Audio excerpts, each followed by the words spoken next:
నమస్కారం, welcome to I dream. ధర్మ మార్గం విత్ విజిత కార్యక్రమానికి స్వాగతం.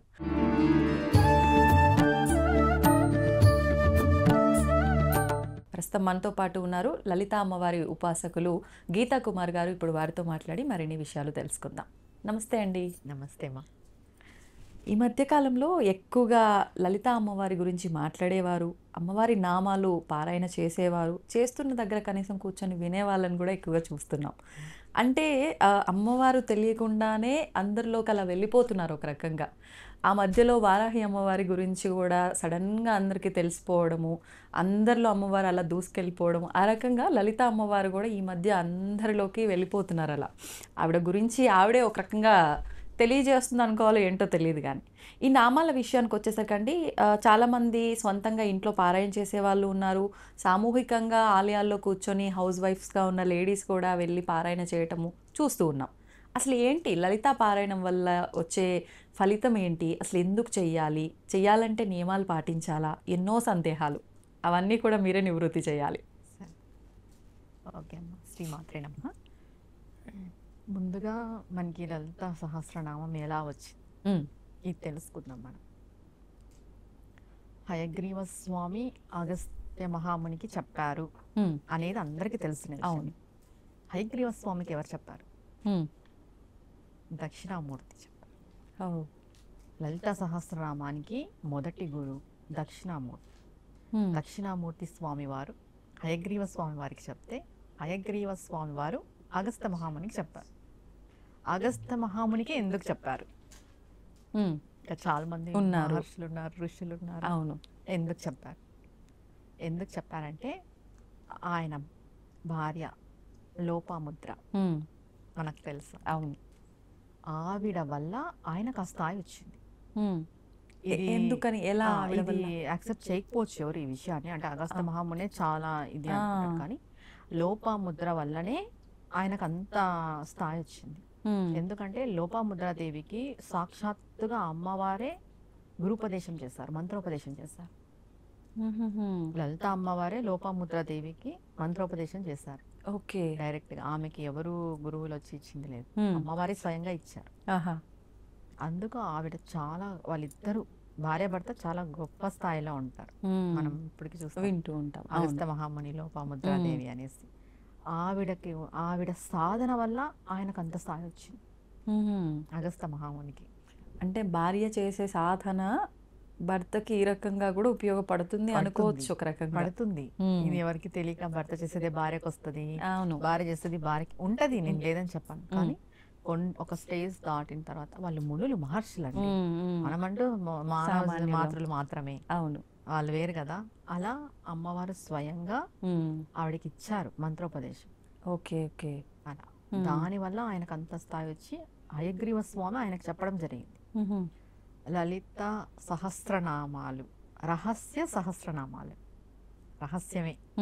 మనం ఎంత లోతుగా పారాయణం చేసినా, ఎన్ని అర్థాలు తెలుసుకున్నా, గొప్ప గొప్ప ప్రవచనకర్తలే దీనిపైన చెప్పారు. మనం వింటున్నాం. అవి రహస్యనామాలే. అవి రహస్యంగా చేసుకునే వాళ్ళు ఇంతకు ముందు. అంటే ఇప్పుడు రహస్యంగానే చేయాలా అని అంటే, ఇంతకుముందు రహస్యంగానే చేసేవాళ్ళు ఎవరింట్లో వాళ్ళు. ఓకే. అందరూ కూడా చేసేవాళ్ళు కాదు, కొంతమందే చేసేవాళ్ళు.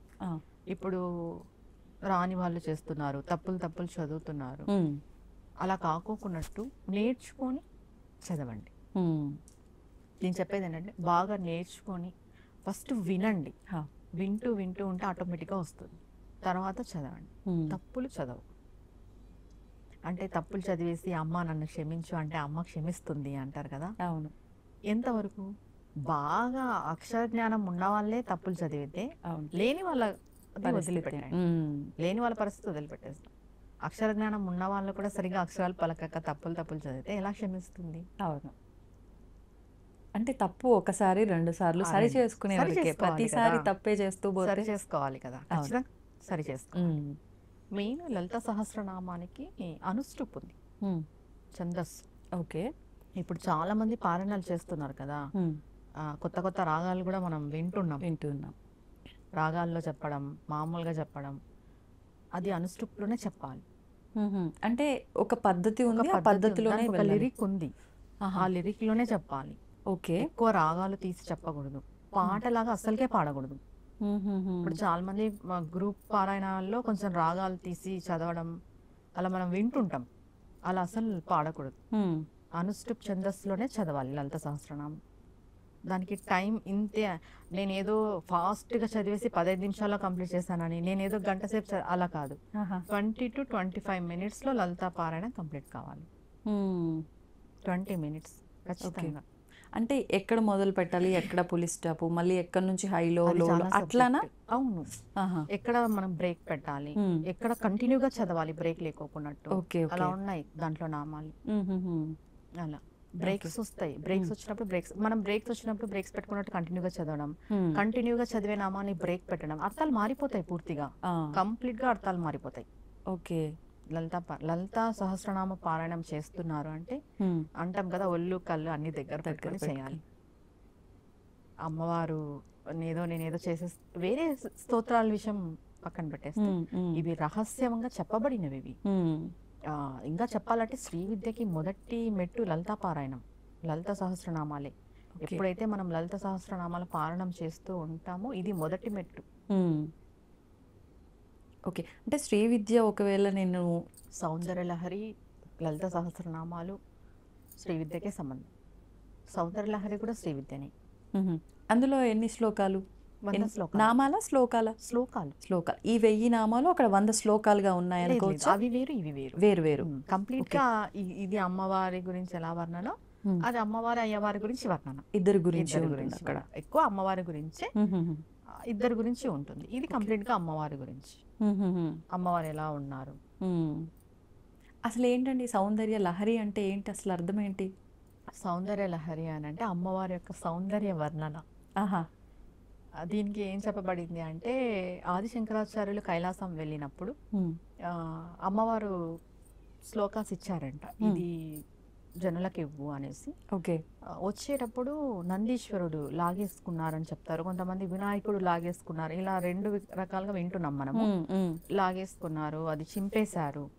ఓన్లీ 40 శ్లోకాలు మాత్రమే అమ్మవారు ఇచ్చింది. ఓకే. తర్వాత మిగతా శ్లోకాలు 47 శ్లోకాలు అనుకుంటాను, అవి మాత్రం అమ్మవారు ఇచ్చింది. మిగతావన్నీ ఆది శంకరాచార్యులు స్వయంగా ఆకాశవాణి పలికింది, మీరే రాయాలి అనేసి ఆయన రాశాడు. ఆనందలహరి, సౌందర్యలహరి. సౌందర్యలహరిలోనే ఆనందలహరి, సౌందర్యలహరి ఉంటుంది. అలా. ఓకే. అంటే వారి గురించి తెలుసుకోవాలి అనే భావన ఉన్నవారు ఇద్దరు గురించి అనుకుంటే సౌందర్యలహరి ఫాలో అవ్వచ్చు. సౌందర్యలహరి కూడా శ్రీ విద్యనే. ఓకే. ఇది స్తోత్రపరంగా శ్రీ విద్య. స్తోత్రపరంగా దీంట్లో కూడా ఆది శంకరాచార్యులు నిగుడమైన బీజాక్షరాలను పెట్టారు. ఓకే. మరి బీజాక్షరాలు ఉంటే అది గురువు ఉపదేశం ద్వారానే అంటారు కదా? గురువు ఉండాలి సౌందర్యలహరికి కూడా. అంటే పారాయణంకి కూడా ఉండాలా? అంటే మనం నేర్చుకునే కదండి పారాయణం చేయాల్సింది, తప్పులు చదవకూడదు కదా. తప్పులు చదివితే అర్థం మారిపోతుంది, బీజాక్షరాల యొక్క వ్యతిరేక ఫలితాలు వస్తాయి. దాంట్లో కూడా నిగుడంగా బీజాక్షరాలు ఉన్నాయి సౌందర్యలహరిలో కూడా. కనిపించుకోకున్నట్టు మానవులందరూ చేసుకునే విధంగా ఆది శంకరాచార్య జగద్గురువులు మనకి ప్రసాదించారు సౌందర్యలహరిని. ఓకే. ఒక్కొక్క శ్లోకం ఒక్కొక్క ఫలితాన్ని ఇస్తుంది మనకి. కానీ ఇప్పుడు ప్రతి ఒక్కరు అంటే ఒకరు ఏదో చేస్తే మాకు అది జరిగింది, వాళ్ళకి బాగా జరిగింది అని చెప్పి పుస్తకం కొనుక్కొచ్చుకున్నామా, ఎవరికి వాళ్ళు చేసుకున్నామా అనేటట్టు కూడా వెళ్ళిపోతున్నారు. అది కరెక్ట్ పద్ధతేనా మరి మీరు చెప్పిన దాన్ని బట్టి చూస్తే? కాదు, గురుముఖత నేర్చుకోవాలి. ఓకే. ఎందుకంటే ఖచ్చితంగా తప్పులు చదువుతాం, సంస్కృతం ఉంటుంది కాబట్టి ఫస్ట్ నేర్చుకొని తర్వాత పారాయణం అది చేయాలి. లలిత సహస్రనామం కూడా అంతే, ఫస్ట్ నేర్చుకోవాలి, నేర్చుకున్న తర్వాతే చదవాలి. తప్పులు మాత్రం చదవకూడదు. ఓకే. ఇప్పుడు స్టార్టింగ్ స్టేజ్లో ఉన్నారు మీరు, ఎప్పుడైనా లలితా పారాయణం కంప్లీట్ అయిపోయిన వెంటనే 11 సార్లు మనం ఉమాయ నమః ఉమాయ నమః అనుకోవాలి. ఎందుకని ఉమా అంటే? మళ్ళీ ఇక్కడ గౌరీదేవి కదా, పార్వతీ అమ్మవారు అంటారు కదా. ఉమా అని అంటే అది మహేశ్వరుడికి ఇష్టమైన పేరు. ఉమా అని, అపర్ణ, ఉమా, ఈ 2 పేర్లు చాలా ఇష్టం అన్నమాట. ఓకే. అందుకు మనం ఆయనకి ఇష్టమైన పేరుతో అమ్మవారిని తలిస్తే అమ్మవారు మనకి ప్రసన్నమై చిన్నగా తప్పులు చదివింటాం కదా, వాటిని క్షమించేస్తుంది అంటారు. ఓకే. అలా. ఇప్పుడు అందరికీ అర్థమయ్యే విధంగా చెప్పాలి అని అంటే మానవులందరికీ కావాల్సిందేంటి? కోరికలు నెరవేరటం. భక్తి, అమ్మవారి మీద ప్రేమ ఇదంతా పక్కన పెడితే మాకు ఈ ఇబ్బంది ఉంది తొలగిపోవాలి. లలిత చేయటం వల్ల ఇవన్నీ నిజంగా నెరవేరుతాయా? ముందుగా అయితే లలిత అని అనకూడదు.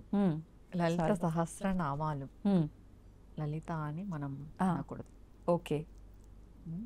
లలిత సహస్రనామాల్లో ఒక్కొక్క నామానికి ఒక్కొక్క ఫలితం ఉంది మనకి. మనకి ఏ కష్టం వచ్చిందో ఆ కష్టం తగ్గట్టు ఆ నామాలు ఉన్నాయి. చేసుకుంటూ పోతే దీక్షగా చేసుకున్నా, లేదు లైఫ్ లాంగ్ మనం ఒక్కటే నామాన్ని పట్టుకున్నా కూడా మనం అల్టిమేట్గా ఆ సమస్య నుండి బయటపడిపోతాం. అంటే మొత్తం నామాలు చదవాల్సిన అవసరం కూడా లేదు. అవసరం లేదు. అంటే ఇది ఎలా చెప్తానంటే, ఇప్పుడు మనకి సొంత ఇల్లు కావాలి. దాంట్లో ఏముంది, చింతామణి గృహంతస్థ అనే శ్లోకం ఉంది, అది పట్టుకోవాలి. లలితా పారాయణం అంతా కంప్లీట్ చేసిన తర్వాత ఒకసారి ఆ శ్లోకాన్ని మనం ఇంకా నిత్యం చాంట్ చేయాలి. ఒక్కసారిగా మనం కంప్లీట్ చేయాలి మొత్తం అన్ని శ్లోకాలు అలా. ఓకే. ఇప్పుడు వింటున్న దానికి మనం పుస్తకంలో చూస్తున్న దానికి చాలా అంటే పదాలు, అక్షరాలు వ్యత్యాసం చాలా ఉంటాయి. అంటే మరి మనం ఏది ఫాలో అవ్వాలి? ఒకవేళ ఇప్పుడు మేము ఫాలో అవ్వాలి భాస్కర భట్ల రాశారు కదా, ఆయనది ఫాలో అవ్వచ్చు. భాస్కర భట్ల ఓకే బుక్ ఉంది కదా, వాళ్ళది వేళ్ళపూడి వాళ్ళది కూడా బాగుంది బుక్, పుస్తకం అది ఫాలో అవ్వచ్చు. ఆడియో రూపంలో వింటూ అలా నేర్చుకోవాలనుకున్న వాళ్ళకి భక్తి ఛానల్లో వస్తుంది కదా, అది ఫాలో అవ్వచ్చు. ఇప్పుడు కొంతమంది చెప్తున్నారు, అవును అది కూడా ఫాలో అవ్వచ్చు. కానీ అనుష్ఠుప్లో ఎవరైతే చెప్తారో మనకు తెలిసిపోతుంది ఎక్కువ రాగాలు ఉన్నాయా, అప్పుడే అర్థం అవుతుంది. వినసొంపుగా ఉంటుంది. ఒక పాటలాగా రాగ రూపంలో కాకుండా మంత్ర రూపంలో ఉండాలి.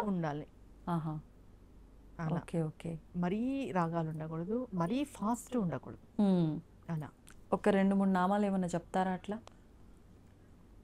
శ్రీమాత శ్రీ మహారాజ్ని శ్రీమసింహాసనేశ్వరి చిదగ్నికుండ సంభూత దేవకార్య సముద్యత. ఓకే. తెలియకుండానే అప్పు అది మళ్ళీ వెంటనే స్లో అయిపోవడం, అట్లా బ్రేక్స్. Okay okay. మనం అంటే ఇప్పుడు చాలా మందిలో ఏంటంటే ఏం తీసుకున్నా మంత్రం, మనం ఆల్రెడీ ఇంత ముందు ఎపిసోడ్లో కూడా మాట్లాడుకున్నాము నియమాలు పాటించాలి అని చెప్పి. మీరు ఇందాక చెప్పినట్టుగా ఎప్పుడు కుదిరితే అప్పుడు చేసుకుంటాము లలితా సహస్రనామాలు అనడం కన్నా ఉదయం సూర్యోదయం లోపల అన్నారు. అలా ఇంకేమైనా నియమాలు ఉన్నాయి? ఈవినింగ్ అంటే కొంతమంది 3 సార్లు చేసుకుంటారు డైలీ. 12 to 1 లోపు చేసుకోవచ్చు. 3 సార్లు పారాయణం చేసుకునే వాళ్ళు 12 to 1 లోపు కూడా చేసుకుంటారు. అది వేరు, అది దీక్షగా చేసుకుంటారు. 3 సార్లు చేసుకుంటామని. లేదు ఒక్కసారి పారాయణం చేసే వాళ్ళైతే మీరు ముందుగానే సంకల్పం చేసుకునేటప్పుడు ఈవినింగ్ చేసుకోగలరా, మార్నింగ్ చేసుకోగలరా డిసైడ్ అవ్వాలి. మేము ఎలా ఎప్పుడు పడితే అప్పుడు చేసుకుంటాం అనేక లేదు. అంటే సంకల్పం మేరకు చేసుకునే వాళ్ళు, కుదిరినప్పుడల్లా ఎవరు చేసుకోవచ్చు. నార్మల్గా ఏ కోరిక లేదు, మేము నార్మల్గా అమ్మవారివి వినాలి చదవాలనుకునే వాళ్ళు ఈవినింగ్ మార్నింగ్ చేసుకోవచ్చు. అది కూడా ఆఫ్టర్నూన్ టైమ్స్ లో చదువుతాము అదంటే కాదు. కోరిక మేరకు చేసుకునే వాళ్ళు ఫస్ట్ కంప్లీట్ గా ఒక టైం డిసైడ్ అవ్వాలి, ఈవినింగ్ మార్నింగ్ అని. మార్నింగ్ అయితే 6 లోపు, ఈవినింగ్ అయితే ఆఫ్టర్ 6 పైన. ప్రతిసారి మనం ప్రతిరోజు పారాయణం చేసుకునే వాళ్ళు నైవేద్యంగా పానకము, వడపప్పు ఖచ్చితంగా పెట్టాలి. మనం లలిత సహస్రనామాలు మనం పారాయణం చేస్తున్నాము అంటే ఖచ్చితంగా పానకం, వడపప్పు నైవేద్యం పెట్టాలి. ఇది కూడా మా గురువు గారు చెప్పింది. ఓకే. ఇప్పుడు ముందుగా అంటే దక్షిణామూర్తి గురువుగా భావించి మొదలు పెట్టడం కరెక్ట్ అంటారా? మొదటగా మొదలు పెట్టే దత్తాత్రేయ స్వామి, దక్షిణామూర్తి. ఓకే. ఇప్పుడు స్వామికి సంబంధించిన ఏదైనా మంత్రం, ఏదైనా నామం ఉందా? అంటే మొదలు గురుభ్యో నమః అనుకో సరిపోతుంది, చాలు. అందరు గురువుల్ని తలిచినట్టే శ్రీ గురుభ్యో నమః అదే అనుకోవచ్చు. లేదు మనం సపరేట్ గా దక్షిణామూర్తి స్వామి అనుకున్నాం, శ్రీ మేధా దక్షిణామూర్తి నమః, శ్రీ మేధా సమేత దక్షిణామూర్తి నమః. ఇద్దరు భార్య భర్తని కలిపి అనుకోవచ్చు. ఓకే. ఇలా శ్రీ దత్తాత్రేయ స్వామి నమః, దత్త దిగంబర ఇలా ఓకే. ఏదైనా అనుకోవచ్చు. ఇంకా ఏది అనుకోలేమంటే శ్రీ గురుభ్యో నమః అలా. ఫస్ట్ గణపతి మంత్రం, తర్వాత గురువు మంత్రం, తర్వాత మనం సహస్రనామ పారాయణం. ఎలానో గణపతికి మనం శుక్లాంబరధరం చెప్పుకుంటాం. అవును, మొదటగా ఏ కార్యక్రమం మొదలు పెట్టినా శ్రీ గురుభ్యో నమః అనుకున్నా సరిపోతుంది. ఓకే. ఇప్పుడు లలితా సహస్రనామాలు అనగానే ఈ మధ్య కాలంలో అందరికీ వినిపించేది వసిన్యాది వాగ్దేవతలే ఈ లలితా సహస్రనామాలు చెప్పారు అని చెప్పి. అసలు ఎవరు ఈ వసిన్యాది వాగ్దేవతలు? అమ్మవారి యొక్క శక్తులు, అమ్మవారి నుండి ఉద్భవించిన శక్తులు, శక్తి స్వరూపాలు. అంటే ఒక రకంగా అమ్మవారి ఇంకొక రూపాలు అనుకోవచ్చా? కాదు. కాదు. కాదు. హ్మ్. అమ్మవారి ఇంకొక రూపాలు కాదు. అమ్మవారి నుండి ఉద్భవించబడిన శక్తులు అంతే. హుహు. ఓకే. అమ్మవారి రూపం అమ్మవారే. ఆ! ఇంకా వేరే ఏం లేదు. ఓకే. వీళ్ళు శక్తులు. అమ్మవారి నుండి ఉద్భవించిన శక్తులు. హ్మ్. వశిన్యాది దేవతలు. హుహుహు. 8 మంది ఉంటారు వీళ్ళు. హ్మ్. వీళ్ళని మనం తలుచుకున్నా కూడా వాక్చాతుర్యం, వాక్శుద్ధి జరుగుతుంది.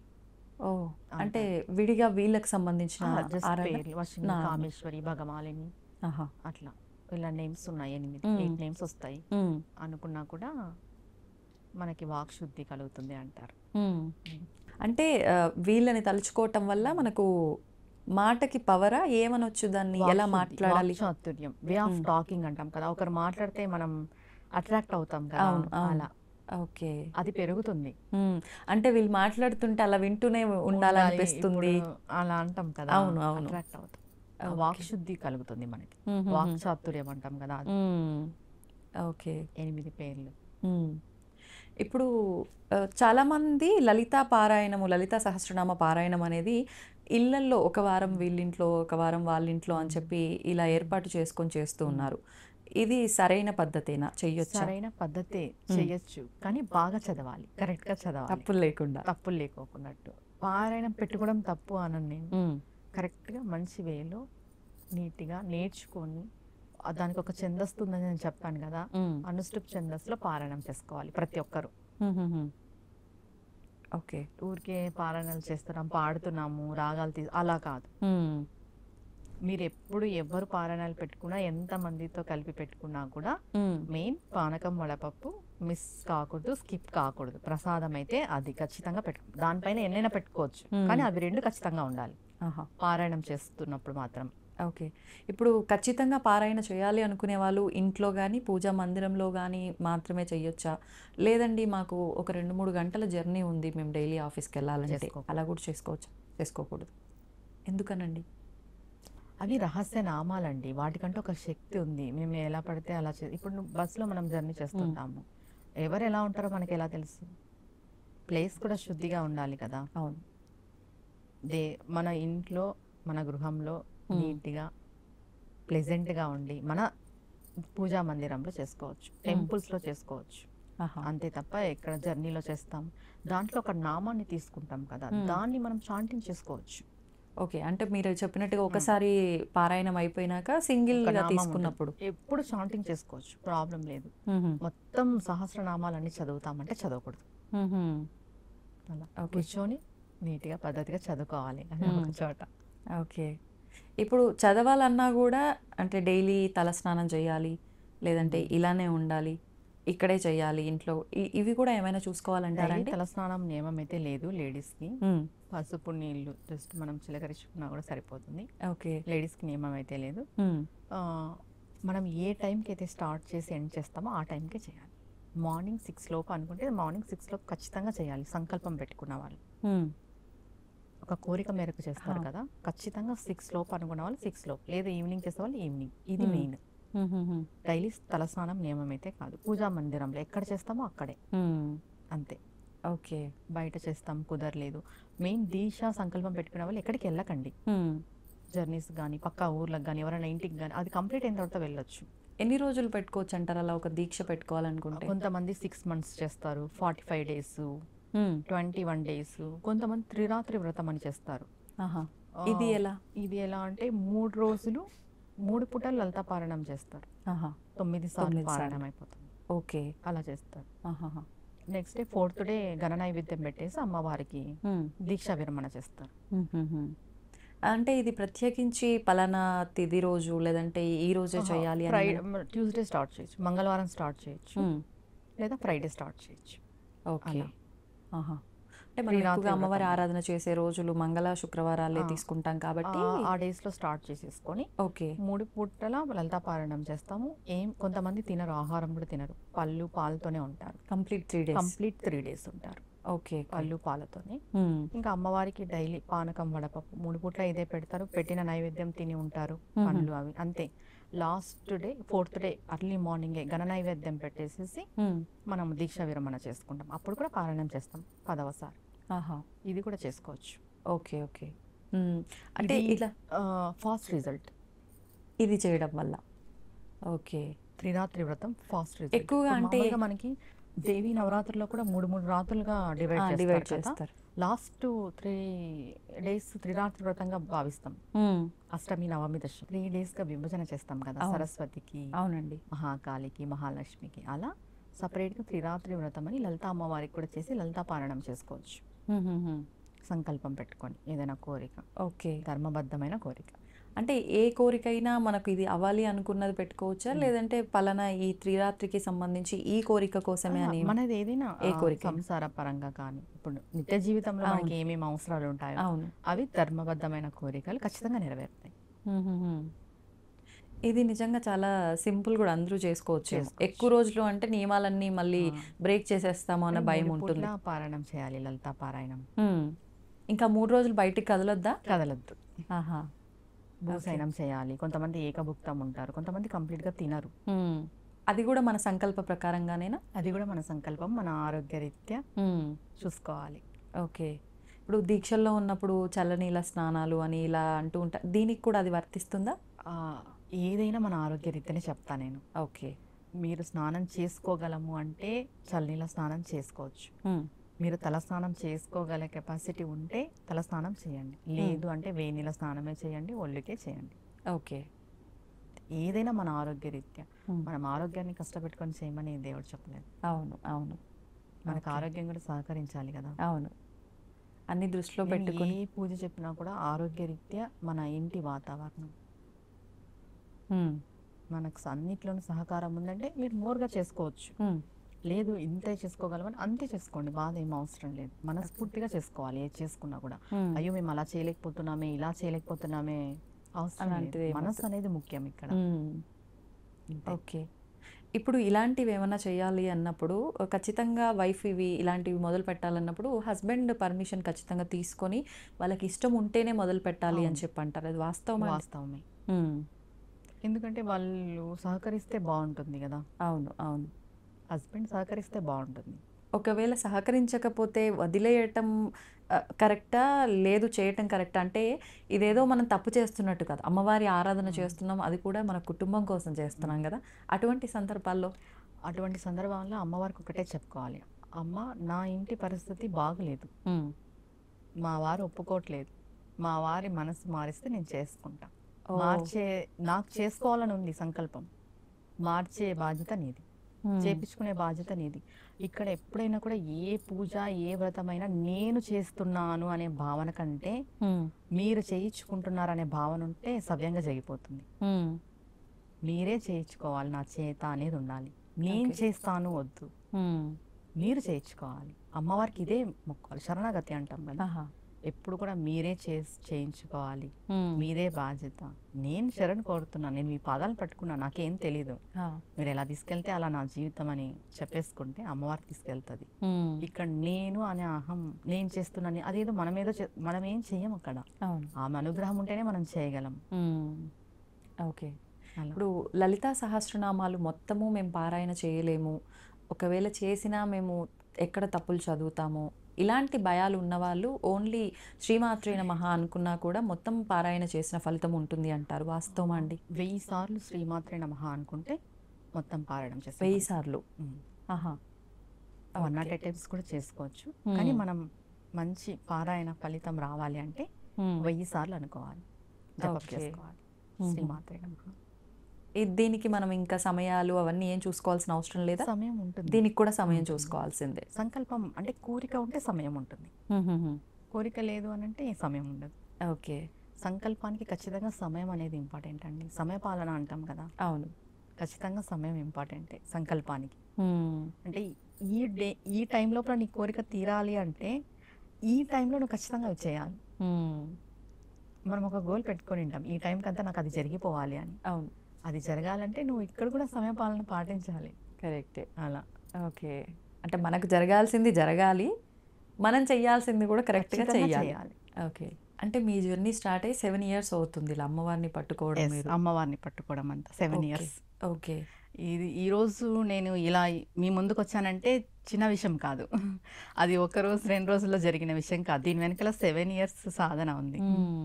7 yearsగా నేను సాధన చేస్తూ ముందుకు వచ్చి 2 years బ్యాక్ కాంచీపురం కామకోటి పీఠాధిపతి వారు విజయేంద్ర సరస్వతి గారిచే నేను మంత్రోపదేశం తీసుకోవడం, మరి తర్వాత శృంగేరి పీఠం వారి తరపున ఆనంద సాంప్రదాయం నుండి మోహన్ గారు అనేసి మా గురువు గారు, శ్రీవిద్య గురువు గారు, నేను శ్రీవిద్యలో ఒక అడుగు పెట్టడం, ఇదంతా అమ్మవారు నన్ను అంటే అంటాం కదా చేయి పట్టుకొని ముందుకు తీసుకెళ్తుందని, అలా ముందుకు తీసుకొచ్చింది.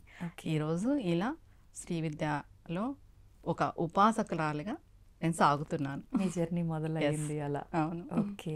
ఇప్పుడు అంటే ముందుగా మనకు గురువుని మనం ఎంచుకోవడం కాదు, గురువులే మనని ఎంచుకుంటారు అని చెప్పి, శిష్యుని గురువులే ఎంచుకుంటారు అని చెప్పి, మనకు సంబంధం లేని వ్యక్తి గురువుగా అంటే సడన్గా మనకు తారసపడతారు, వాళ్ళు మనల్ని చూస్ చేసుకుంటారు, ఎన్నో ఇబ్బందులు పెడతారు, పరీక్షలన్నీ నెగ్గిన తర్వాత అప్పుడు ఉపదేశం చేస్తారు అని చెప్పి ఎంతోమంది చెప్తూ ఉంటారు. మీ విషయంలో అలా జరిగింది? మీరు చెప్పిన సబ్జెక్ట్ పూర్వకాలంలో ఉండింది. పూర్వకాలంలో ఎలా అంటే పిల్లల్ని గురువుల దగ్గర వదిలేసి శిష్యరికానికి వదిలేస్తుండేవాళ్ళు. ఓకే. వదిలేసి వాళ్ళన్నిట్లోనూ బాగా నైపుణ్యం పొందిన తర్వాత గురువు వాళ్ళకి ఏదో ఒక అమ్మవారి మంత్రము, దేవుడి మంత్రము ఇచ్చి వాళ్ళని ముందుకు తీసుకెళ్లేవాళ్ళు. ఇప్పుడు అలా లేదు. ఇది కలియుగం అండి. ఇప్పుడు మనం గురువుని ఎత్తుక్కుంటూ పోవాల్సిన అవసరం లేదనే విషయం అయితే వాస్తవమే. మన జీవితంలోకి గురువు రావాలి అని మనం పూర్వజన్మ సుకృతంలో ఆ పుణ్యం కొద్దీ ఈ జన్మలో మనకి నిర్ణయించబడి ఉంటే ఖచ్చితంగా గురువు మన జీవితంలోకి వస్తారు. మనం వెతుక్కుంటూ పోయే అవసరం లేదు. కానీ ఒక్క విషయం నేను చెప్పేది ఏమంటే, మనం ఒక్కసారి వీళ్ళు నా గురువు అని ఎంచుకున్న తర్వాత మనం గురు నింద చేయకూడదు. ఆ గురువుకి ఏమి తెలియకపోని నీ గురువు అని నీ జీవితంలోకి వచ్చిన తర్వాత మా గురువు గారికి ఇది తెలీదు అనే మాట కూడా మనం మాట్లాడకూడదు. మనకు తెలిసిండొచ్చు, తనకు తెలియకపోయిండొచ్చు, ఆ మాట కూడా మనం అనకూడదు. ఎందుకంటే శివుడి దగ్గరికి వెళ్ళినా, విష్ణు దగ్గరికి వెళ్ళినా, అమ్మవారి దగ్గరికి వెళ్ళినా తీరనిది మనకి మార్గం ఏర్పడింది గురువు మనకి చూపిస్తాడు. మనకు ఒక మార్గ దశ అంటాం కదా, అది మనకి గురువు వల్ల ఏర్పడుతుంది. మన జీవితంలోకి ఎటువంటి గురువు వచ్చి మీకు గురుస్థానంలో ఉన్న తర్వాత మా గురువు ఇలా నింద చేయకూడదు. ఆయనకి తెలియకపోని, ఆవిడకి తెలియకపోని మీకు వాళ్ళు గురువులు. మరి ఇప్పుడు అట్లా ఒకవేళ మీరు అన్నట్టుగా ఆయన దగ్గర అసలు ఎటువంటి జ్ఞానము లేదు అనుకోండి, మనం ఈజీగా వాళ్ళ దగ్గర నుంచి తప్పుకొని పక్కకు వచ్చేయాలా? వాళ్ళ దగ్గరే మనం ఇంకా గురువు కదా అని కంటిన్యూ చేయాలంటారా? తప్పుకొని పక్కకైతే రాకూడదు. ఎందుకంటారా, గురువు అనే స్థానంలో ఆయన ఉన్నారు. ఆయనకి ఏమీ తెలియకపోవచ్చు, ఆయన స్థానానికి మనం విలువ ఇవ్వాలి. ఎప్పుడైతే ఏమీ తెలియని గురువును కూడా మనం గురువుగా భావించి సేవ చేసి ఆయన మార్గంలో మనం నడుస్తామో ఆటోమేటిక్గా మనం భగవతిని చేరుకుంటాం, అమ్మవారిని చేరుకుంటాం, అయ్యవారిని. ఎవరెవరు ఇది వాళ్ళది, శాక్తేయం వాళ్ళు శాక్తేయం, శైవులు, వైష్ణవులు, ఎవరి వాళ్ళ ఇది చేరుకుంటారు. ఓకే. పరమపద సోపానం అంటాం కదా, అది మనకి గురువు ద్వారానే లభిస్తుంది. గురువుకి ఏమి తెలియకపోని నీకు గురువుగా నియమించబడ్డారు అంటే వాళ్ళని మనం గురువుగానే భావించాలి. వారి నింద కానీ, వాళ్ళకి ఏం తెలియదని కానీ వాళ్ళని దాటి మనం పోకూడదు. ఓకే. ఇప్పుడు మీరు ఇందాక చెప్పినట్టుగా ఆనంద సాంప్రదాయ ప్రకారంగా అని చెప్పన్నారు. అంటే దీంట్లో కూడా సాంప్రదాయాలు ఉంటాయా? ఎన్ని రకాల సాంప్రదాయాలు ఉంటాయి? దీంట్లో 64 కళలు ఉన్నట్టు 64 సాంప్రదాయాలు ఉన్నాయి. శ్రీ విద్యలో కూడా 64 సాంప్రదాయాలు ఉన్నాయి. ఒక్కొక్కరు ఒక్కొక్కటి. శ్రీ విద్య కూడా 2 భాగాలుగా విభజించబడింది, హాది విద్య, ఖాది విద్య అని. ఒకటి మనకి లోపాముద్రాదేవి, అగస్త్య మహాముని భార్య చెప్పబడింది. ఒకటి మన్మధుడి. అది మనకి ఆది శంకరాచార్యులు ఏది చెప్పారంటే, లోపాముద్రాదేవి ఏదైతే మనకు చెప్పిందో దాన్ని మాత్రమే మనము ఇది ఫాలో అవ్వాలి అనేసి చెప్పబడింది. కొంతమంది మన్మథ విద్య కూడా ఈ కాలంలో చేస్తున్నారు. ఏంటండి అంటే వ్యత్యాసం ఏంటి రెండిటి మధ్య? వామాచారం, దక్షిణాచారం. ఓ, ఇలా అయితే అందరికీ అర్థమైపోతుంది. వామాచారం, దక్షిణాచారం. అంటే మీరు అన్నట్టుగా చూస్తే దక్షిణాచారాన్ని ఆచరించాలి అని చెప్పి లోపాముద్రాదేవి అని అంటే, అంతే కదా. కానీ ప్రస్తుత రోజుల్లో చూసుకుంటే ప్రతి ఒక్కరూ కూడా ఎక్కువగా కవలాచారము అని చెప్పి, వామాచారము అని చెప్పి ఇలాంటి వాటి సైడ్ ఎక్కువగా మొగ్గు అంటే శ్రీ విద్య అంటే ఇప్పుడు హాది విద్య, ఖాది విద్య అనే విషయం పక్కన పెడితే చాలామంది దక్షిణాచారంలోనూ చేస్తున్నారు, అమ్మాచారంలోనూ చేస్తున్నారు. ఇంకా కౌలాచారం వచ్చేసి అది కుల ఆచారం బట్టి కూడా చేస్తారు అమ్మవారికి. కౌలాచారం అంటే వాళ్ళ కులం ఆచారం బట్టి ఉంటాయి కొన్ని. అది అంటే దక్షిణాచారము, వామాచారం 2 కలిపింది కౌలాచారం. ఓకే. ఓకే. ఆహా! ఇంకా అంటే వాటిల్లో నియమాలేమి ఉండవా? ఎందుకని ఎక్కువగా వాటి సైడ్ మొగ్గు అంటే చూపటం? నియమాలు ఉండవా అంటే ఉంటాయండి. హ్మ్. దానికి కూడా ఉంటాయి. కానీ దక్షిణాచారంలో ఉన్నంత నియమనిష్టలుండవు. ఓకే. ఓకే. హ్మ్. ఆహా! ఎందుకంటారు? అంటే అందరికీ కావాల్సింది అందరూ చేయాల్సిన మార్గం, వెళ్ళాల్సిన మార్గమే దక్షిణాచారం. దక్షిణాచారము. ఎందుకని దీంట్లోనే ఎక్కువగా నియమాలు? అంటే నియమాలు దక్షిణాచారంలో నియమాలెక్కువ అంటే మనల్ని మనం డిసిప్లైన్‌గా చేసుకోవడం. దక్షిణాచారం అంటే ఏదో పెద్ద పెద్ద నియమాలు అనుకుంటాం కానీ మనం మనల్ని మలుచుకోవడం. దానికే దక్షిణాచారం. హ్మ్. దక్షిణాచారం అంటే అర్థం మనల్ని మనం సరిచేసుకోవడమే దక్షిణాచారం. ఓకే. ఒక ఈరోజు నువ్వు మార్నింగ్ ఎర్లీగా లేవాలి. నువ్వు దీపం పెట్టుకోవాలి. హ్మ్. నిత్య పూజ నువ్వు చేసుకోవాలి. అది నువ్వు నిత్యము చేసుకోవాలి. హ్మ్. అది దక్షిణాచారం. అది నీకు దైనిత్య జీవితంలో నిత్యం నువ్వు చేసేదే. హ్మ్. అవును. అంతే కదా! వాస్తవం మీరన్నది. అవును అంటే కదా! ఒకప్పటి కాలంలో తీసుకుంటే తాతయ్యలు, వాళ్ళ ముందు తరాలు తీసుకుంటే గనక ఇదంతా ఒక నియమబద్ధకంగా అది నిత్య జీవితంలో ఎలా నడిచింది. వెళ్ళాలో అలా వెళ్ళింది. సూర్యోదయంకి మునిపే లేవాలి. అవును. నిత్యం దీపం పెట్టుకోవాలి. అసరు సంధ్య వేళల్లో నిద్రపోకూడదు. అసరు సంధ్య వేళల్లో తిండి తినకూడదు. హ్మ్. ఇలాంటివన్నీ మనం ఉంది. చెప్పుకొస్తున్నాం. ఇవన్నీ డిసిప్లైన్ అన్నమాట. హ్మ్. దక్షిణాచారం ఈక్వల్ టు డిసిప్లైన్. ఓకే. మనం ఎలా మనల్ని మలుచుకోవాలి హ్మ్. అది. అంటే ఇవన్నీ మనము విని మూఢనమ్మకాలు అని పక్కన పెట్టే జనరేషన్ వచ్చేసరికి ఇవి మనకు నియమాలుగా కనిపిస్తున్నాయి. యెస్. ఇబ్బందిగా యెస్. కనిపిస్తున్నాయి అంతే. యెస్. అంతే. ఇప్పుడు ప్రతి ఒక్కరు అప్పుడు మడులు పాటించేవాళ్ళు. అవును. అందరూ నియమనిష్టలతో ఉండేవాళ్ళు. హ్మ్. ఇప్పుడు అవన్నీ లేదు, తగ్గిపోయినాయి. ఆ! ఇప్పుడు అవన్నీ మనకి పెద్దవిగా అనిపిస్తాయి కరెక్ట్ అండి. చేయాలంటే. అవును. మరిప్పుడు అంటే మీరు ఆల్రెడీ బిఫోర్ స్పిరిచువాలిటీకి దగ్గరగా ఉన్నా కూడా హ్మ్. మ్యారేజ్ తర్వాత ఒక రకంగా ఉన్నారు. ఉపాసన తర్వాత ఒక హ్మ్. రకంగా ఖచ్చితంగా చాలా వేరియేషన్స్ చూసే ఉంటారు. అవును. ఈ నియమాలన్నీ పాటిస్తూ ఉంటేనే అలా ఉంటేనే అమ్మవారి అనుగ్రహం ఉంటుందా అంటే ఏం చెప్తారండి? లేదండి. హ్మ్.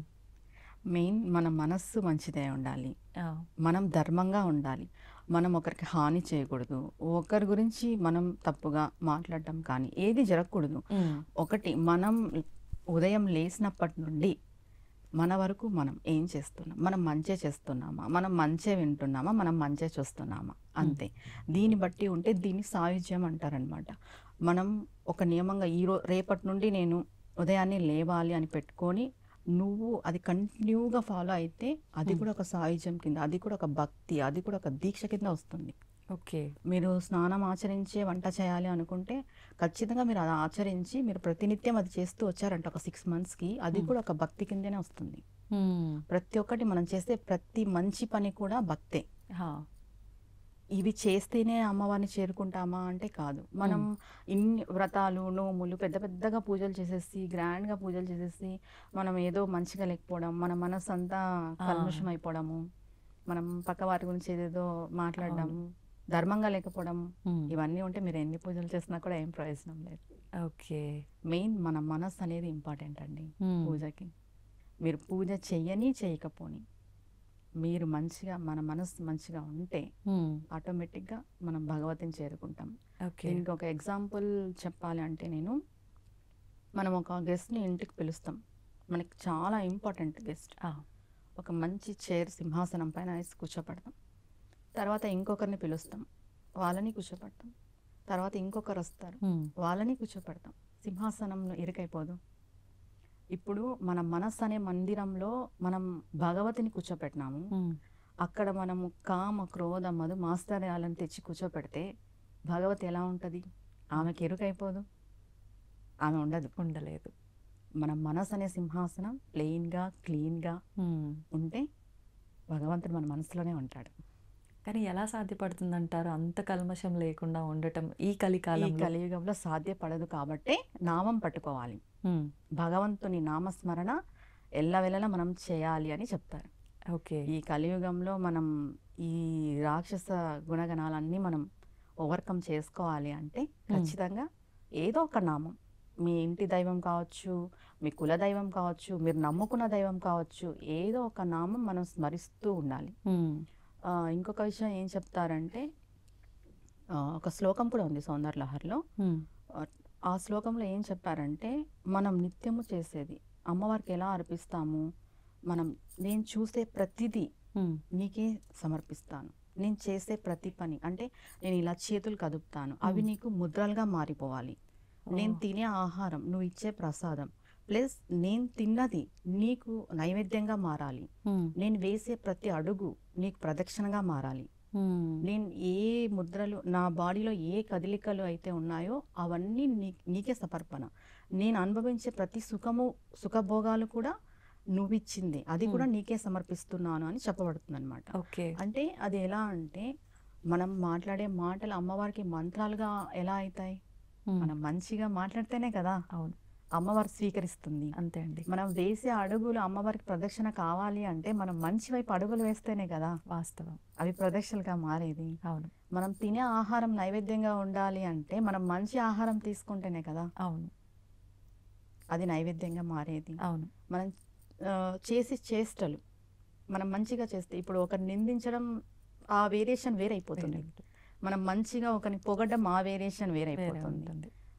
మనం చేసే చేష్టలు కూడా అమ్మవారికి చెందాలి అంటే ముందుగా మనం బాగుండాలి. మనం చేసే ప్రతి పని అమ్మవారికి చెందాలి అంటే ఆటోమేటిక్గా మనం బాగుంటాం. నేను ఈ పని చేస్తున్నాను, ఇది అమ్మవారికి చెందుతుంది, అయితే నేను ఈ తప్పు చేయకూడదు, నేను ఈ తప్పు మాట్లాడకూడదు, నేను ఈ పని చేయకూడదు అని మనకు మనమే నియమించుకుంటాం. ఓకే. అది ప్రతి ఒక్కటి మనం నిత్యము చేసేది అమ్మవారికి సమర్పిస్తున్నామనే భావనతో ఉంటే మనం తప్పులు చేయం, తప్పులు మాట్లాడము. ఇప్పుడు చాలా మంది ఉంటారు, అంటే చాలా మూర్ఖంగా వాళ్ళు ఏం చేస్తున్నారో అదే కరెక్ట్, అదే మంచి పని. ఎదుటివారు ఎంత జెన్యున్గా కల్మషం లేకుండా ఉన్నప్పటికీ వాళ్ళదే తప్పు అని వితండవాదం చేస్తుంటారు. అంటే నాదే మంచి పని, నేను చేస్తున్నదే మంచి పని అని మాట్లాడే ఈ సమాజంలో అసలు ఏంటి నిజమైన మంచి అంటే ఏం చెప్పచ్చు?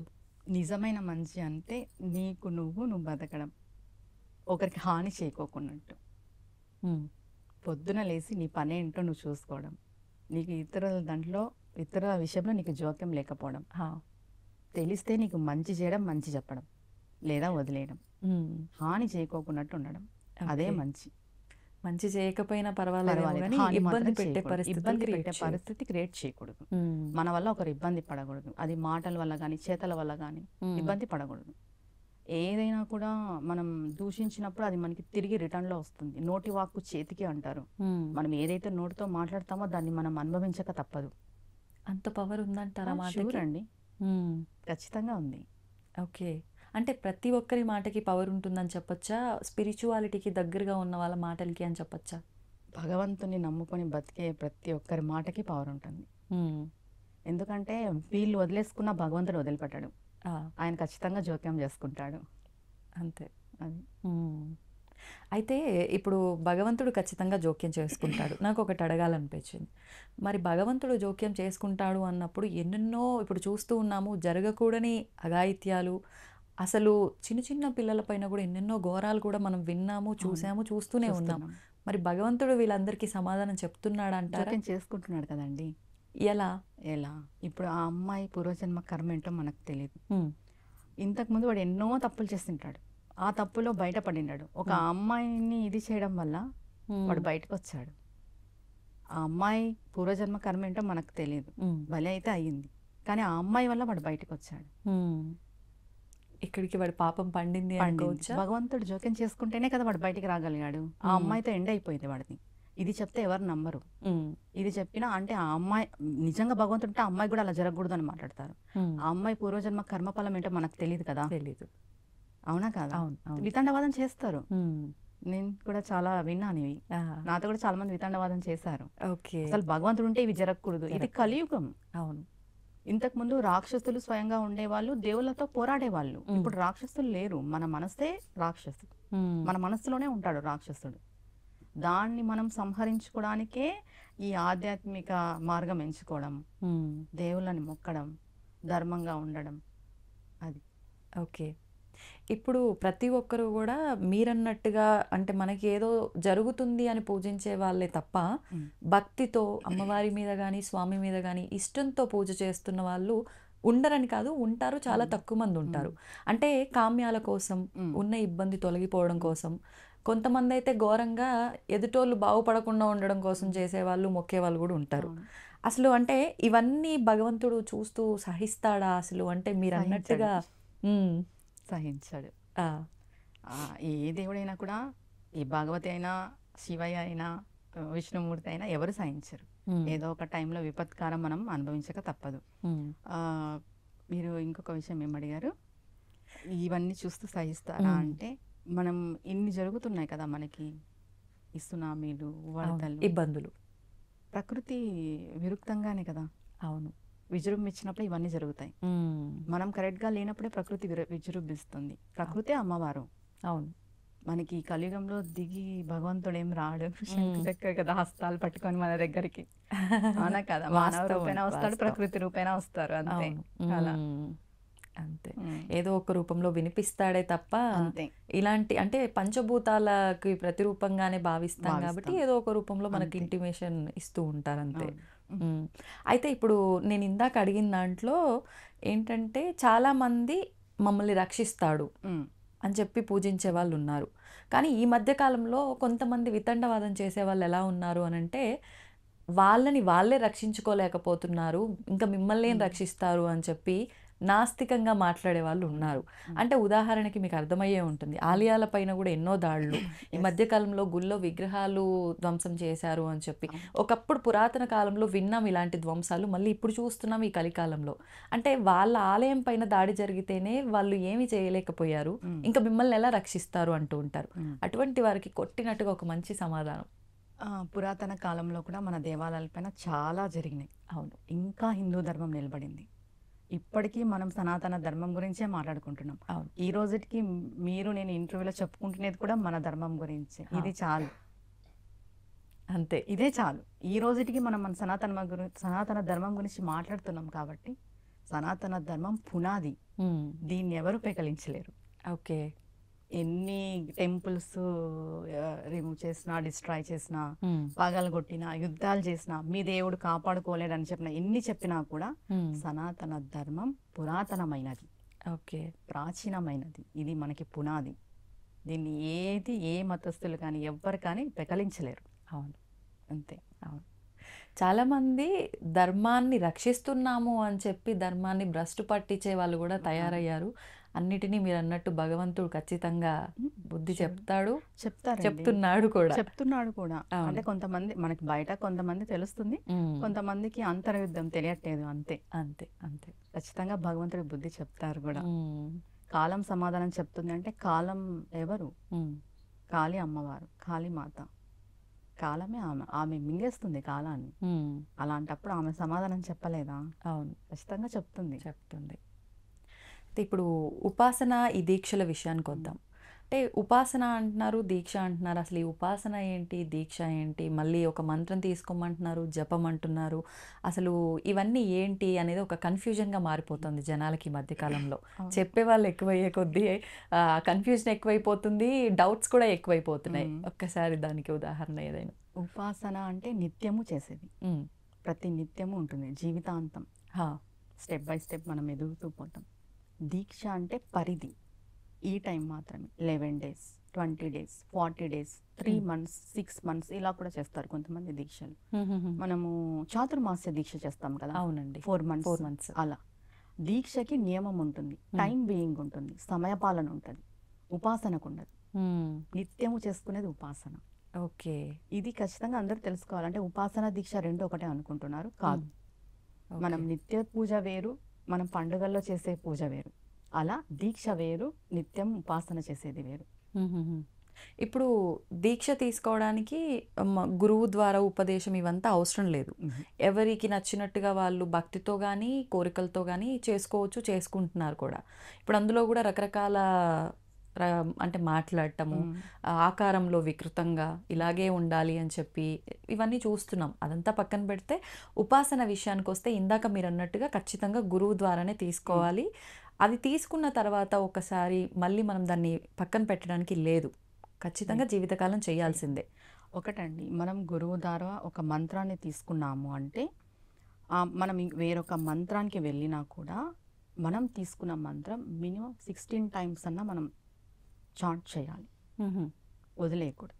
ఓకే, ఒక మంత్రాన్ని వదిలేయాలి అంటే నదిలో వదిలేయాలి, లేదా ఆవు చెవిలో చెప్పి వదిలేయాలి. వదిలేసి కూడా ఉన్నాయి. మనం అసలు మనకు వద్దు, మనకి సెట్ అవ్వలేదు అలా అనిపిస్తే కినా ఆవు చెవిలో చెప్పన్నా వదిలేయాలి, నదిలో అన్నా వదిలేయాలి. లేదు మనం ఈ మంత్రంతో పాటు ముందుకెళ్దాం ఇంకొక మంత్రానికంటే ఖచ్చితంగా 108 టైమ్స్ అయినా చేసుకోవచ్చు, లేదు 16 టైమ్స్ అయినా చేసుకోవచ్చు. నేనైతే ఒకటే చెప్తాను, అన్ని మంత్రాలు వద్దు, ఒక్క మంత్రం ఒకటే చాలు. అన్ని నామాలు వద్దు, ఒకటే నామం, ఒకటే భగవంతుడు. ఎవరైనా కానీ మీ ఇష్ట దైవం, నేను ఇందాక చెప్పాను, మీ ఇష్ట దైవం, కుల దైవం, మీ ఇంటి దైవం, ఎవరైనా సరే మీ మనసుకు నచ్చిన దైవాన్ని, నామాన్ని కానీ మంత్రాన్ని కానీ ఒక్కరిని పట్టుకొని ముందుకెళ్ళండి. జీవితంలో చాలా ఎత్తుకు ఎదుగుతాం మనం, చాలా నేర్చుకుంటాం, చాలా తెలుసుకుంటాం. ఇప్పుడు ఈ శ్రీ విద్య అసలు ఏంటండి? శ్రీ విద్య అంటే శ్రీ విద్య అంటే ఇది చాలా పెద్దది. అన్ని విద్యల కంటే పైన ఉన్నది శ్రీ విద్య. మామూలుగా మనం దశమ విద్యలు అంటాం కదా, దశమ విద్యల పైన ఉండేది శ్రీ విద్య. మనం ఒక్కసారి శ్రీ విద్యలోకి అందరూ అడుగు పెట్టలేరు. ఇది సాధారణ విషయం అయితే కాదు. అంటే ఎటువంటి వారు దీనికి ఏమైనా అర్హతలు ఉండాలా? అర్హత అని కదా అమ్మవారు నియమించుకుంటుంది, తనే డిసైడ్ చేస్తుంది. అమ్మవారు చేత జరిగేది, మామూలుగా సాధారణ మనుషులతో జరిగేది కాదు ఇది.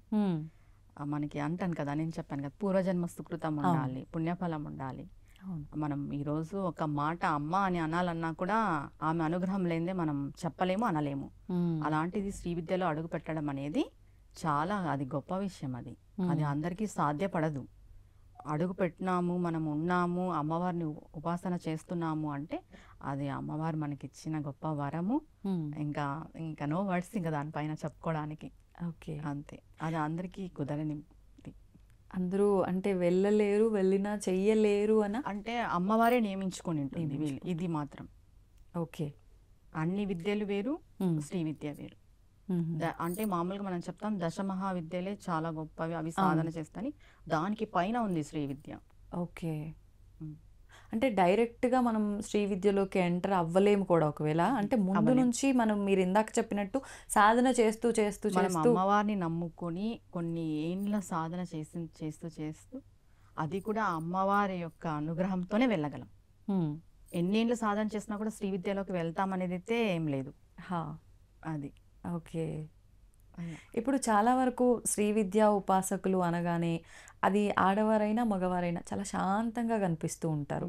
ఎందుకని అలా? అంటే వాళ్ళ వ్యక్తిత్వం ముందు నుంచి అలా ఉంటుందా? ఈ దీంట్లోకి ఎంటర్ అయిన తర్వాత ఇలా అయిపోతారా? అందరూ ఏం శాంతం అనేది ఏం కాదు, దేని బట్టి ఏ వాతావరణం బట్టి ఆ వాతావరణం. ఇప్పుడు అమ్మవారి గురించి చెప్పుకుంటున్నాం కాబట్టి ఆ వాతావరణం ఉంటుంది, ఇంకొక వాతావరణం అంటే ఇంకొక వాతావరణం ఉంటుంది ష్యూర్గా.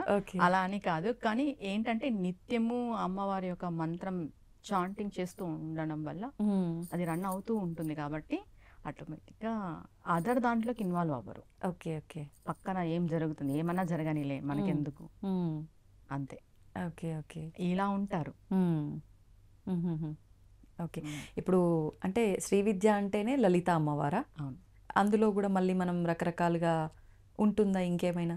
అంటే అమ్మవారి శక్తే.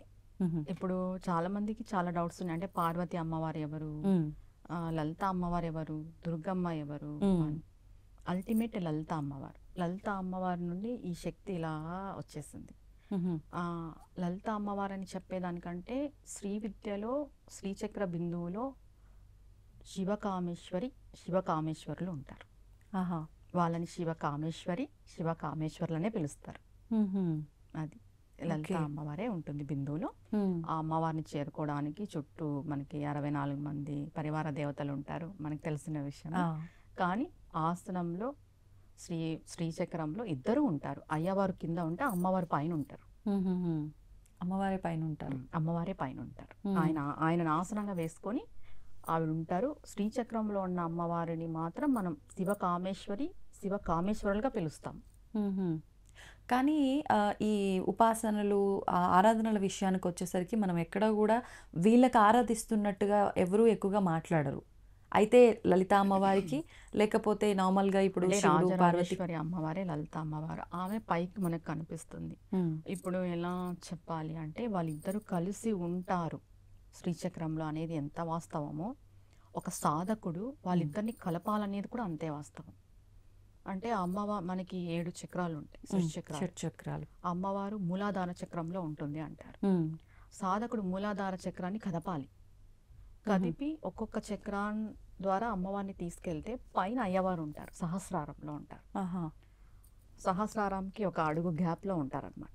ఓకే. ఈ చుట్టూ మనకు ఆరా ఉంటుంది. మెయిన్ కూడా మనకు కూడా పాజిటివ్ ఆరా ఇక్కడ నుండే ఉంటుంది, ఈ ఈ గ్యాప్ నుండి. హుహు. అక్కడ అయ్యవారు ఉంటారు. అమ్మవారిని తీసుకెళ్ళి అక్కడ కలపాలి అంటారు. ఆ! అది సాధకులకు ఒక టాస్క్. అది ఓహ్! మన కలియుగంలో జరిగే పని కాదు. ఆ! అది ఓకే. చక్రాలని భేదించి తీసుకెళ్ళి అక్కడ కలపాలి అయ్యవారితో అమ్మవారిని. అక్కడ వాళ్ళు ఆనంద తాండవ విహారం చేస్తుంటారు ఆ హుహు. సహస్రారంలో. ఓకే. అది చూసిన వాళ్ళు చాలా అరదు, అది ఎవరికో. హ్మ్. అందరికీ అదృష్టం ఉండదంటారు. ఇంకా అది ఓకే. చూసిన వాళ్ళకి ఈ ప్రపంచంతో పని లేదు, వాళ్ళు ఈ ప్రపంచంలో కూడా ఉండరు నన్ను అడిగితే. హ్మ్. అది కానీ నేనిది కొత్త విషయం విన్నా నిజంగా మీ ద్వారా. ఇలా స్వామివారిని, అమ్మవారిని కలపటము అని, ఇలా ఉంటారు పాములాగా అని చెప్పి. పెనవేసుకొని ఉంటుంది కదా మనకి అవును. చక్రాలు. చక్రాలు. మూలాధారంలో అమ్మ ఉంటుంది. హ్మ్. అంటే ఒక్కొక్క చక్రానికి ఒక్కొక్క అధిదేవతలు ఉన్నారు, కానీ అమ్మవారు కింద ఉంటారు. అమ్మవారిని తీసుకెళ్ళి అయ్యవారితో కలపాలి అంటారు. కొంతమంది శాక్తేయులు ఏమంటారు, అమ్మవారు పైన ఉంటుంది, అయ్యవారు కింద ఉంటారు అని ఇలా కూడా చెప్తారు. రెండు హుహు. రకాలుగా చెప్తారు, కానీ ఆ అమ్మవారిని తీసుకెళ్ళి అయ్యవారితో కలపాలనేది మా సాంప్రదాయంలో మేము విన్నది. హుహు. అంటే ఇప్పుడు మీరన్నట్టుగా ఒక్కొక్క సాంప్రదాయంలో ఒక్కొక్క వేరియేషన్ ఇప్పుడు ఉంటుందా దీంట్లో కూడా? శ్రీచక్రంలో కొంతమంది పైన భాగం శివుడిది, కింద భాగం అమ్మవారిది అంటారు. కొంతమంది పైన భాగం అమ్మవారిది, కింద కింద. భాగం శివుడిది అంటారు. హుహు. 4 కోణాలు 5 కోణాలు వస్తాయి. అది డివైడ్ చేస్తారు. 4 కోణాలు శివుడిది అంటారు, 5 కోణాలు అమ్మవారివి అంటారు. హుహుహు. కొంతమంది 5 శివుడివి, 4 అమ్మవారివి అంటారు. అలా ఆహాహాహా! ఇద్దరు ఒకటే అండి, తేడా ఏం తేడా లేదు. ఏం లేదు. వాళ్ళిద్దరు కలిసే ఉంటారు హ్మ్. అంతే. ఓకే. వాళ్ళు కలిసి ఉండరు, వీళ్ళు వేరు వాళ్ళు వేరు అనుకోవడం మన భ్రమ హ్మ్. అంతే. ఓకే. శ్రీచక్ర ఆరాధన చేస్తున్నామంటే మనం కామేశ్వరులకి చేస్తున్నట్టే. హ్మ్. అంతే, వాళ్ళిద్దరు కలిసే ఉంటారు అక్కడ బిందువులో. ఓకే. అంటే ఇప్పుడు ఈ శ్రీచక్ర ఆరాధన చేస్తే ఇంకా ఇంతమంది దేవతలని, అంటే ఆవరణలో ఉన్న ప్రతి దేవతలని, అల్టిమేట్ ఎవరో వాళ్ళని, ఆ శక్తిని ఆరాధించినట్టేనా కంప్లీట్‌గా శ్రీచక్ర చేసినట్టే. ఆరాధన చేస్తే? అవును. మరి ఈ శ్రీచక్ర ఆరాధన గురించి కూడా ఇప్పుడు రకరకాలుగా వింటున్నాం కదండీ! ఇంట్లో పెట్టుకోకూడదు అని. పెట్టుకున్నారు అంటే ఖచ్చితంగా అది ఉపాసనా పరులు మాత్రమే పెట్టుకోవాలి అవును. అని రకరకాలుగా. అసలేంటి దాని గురించి కూడా? అంటే మనకి శ్రీచక్రంలో మేరు ప్రస్థం, భ్రూ ప్రస్థం అని వింటాం. హా! ఐడియా ఉంటుంది. అవును. అవును. భూ ప్రస్థారం, మేరు ప్రస్థారం అని పెట్టుకున్న తర్వాత మనం ఒకసారి పూజ మొదలుపెట్టిన తర్వాత ఖచ్చితంగా పూజ చేస్తూనే ఉండాలి, ఓకే. వదలకూడదు. ఆ! కుంకుమార్చన చేసిన తర్వాత కుంకుమార్చన చేస్తూనే ఉండాలి. హ్మ్. తర్వాత కుంకుమార్చన తగ్గట్టుగా మనం నైవేద్యం పెడుతూనే ఉండాలి. భూప్రస్థారం ఆల్మోస్ట్ పెట్టుకోవచ్చండి, కొంచెం యంత్ర నియమనిష్టలు రూపంలో. ఉండేవాళ్ళు యంత్ర రూపంలో ఉండే శ్రీ యంత్రాన్ని పెట్టుకోవచ్చు. మేరు ప్రస్థారం పెట్టుకున్నప్పుడు దానికి మళ్ళీ పద్ధతి నియమనిష్టలు వేరైపోతాయి, మడి అంతా ఉంటుంది దానికి. హుహు. మేరు ప్రస్థారం పెట్టుకోవద్దనే చెప్తా నేను. ఓకే. ఆహా!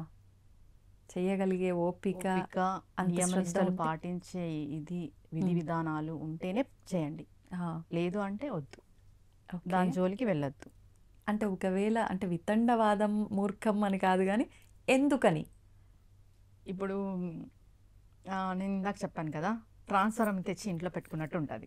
ఓకే. ఇప్పుడు నార్మల్గా మీరు స్విచ్ చేసి లైట్స్ వెలిగేది వేరు, హ్మ్. డైరెక్ట్ ట్రాన్స్ఫార్మర్ని తెచ్చి స్విచ్ చేస్తే పేలిపోతుంది. హ్మ్. అలా ఆ పవర్ శక్తిని మనం ఎక్కువ. భరించలేం. ఓకే. ఇప్పుడు అంటే కొన్ని సందర్భాల్లో మనం అనుకోని తెచ్చుకోకపోయినా, ఉమ్, ఎవరి ద్వారానో మన ఇంటికొచ్చిందే అనుకోండి. ఉమ్. అటువంటి పరిస్థితుల్లో ఏం పక్కన చేయొచ్చు? పెట్టేసేయండి, నార్మల్‌గా షోకేస్లో పూజ పెట్టుకోవచ్చు. కోసం కాకుండా పక్కన పెట్టేసి. ఒక్కసారి మీరు పూజ మొదలు పెట్టినారంటే ఖచ్చితంగా చేయాలి. హ్మ్. మొదలు పెట్టలేదా, పక్కన ఉండి ఏం ప్రాబ్లం లేదు. ఓకే.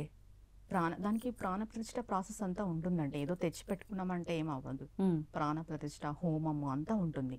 హుహుహు. అలా చేసుకొని మనం పెట్టుకున్నప్పుడు ఖచ్చితంగా నియమనిష్టలు పాటించాలి. ఓకే. అంటే మనం ఇప్పుడు షోడశ ఉపచారాలతో పూజ కానీ, మీరు చెప్పినట్టుగా కుంకుమార్చన చేయటము, ప్రత్యేకించి దానికోసం విశేషంగా పూజ మందిరంలో పెట్టి చేస్తేనేనా? లేదంటే నార్మల్‌గా చిత్రపటాలతో పాటు పెట్టి ఒక కుంకుమ పెట్టి చేసినా కూడా ప్రాణప్రతిష్ఠ జరిగిపోయినట్టేనా?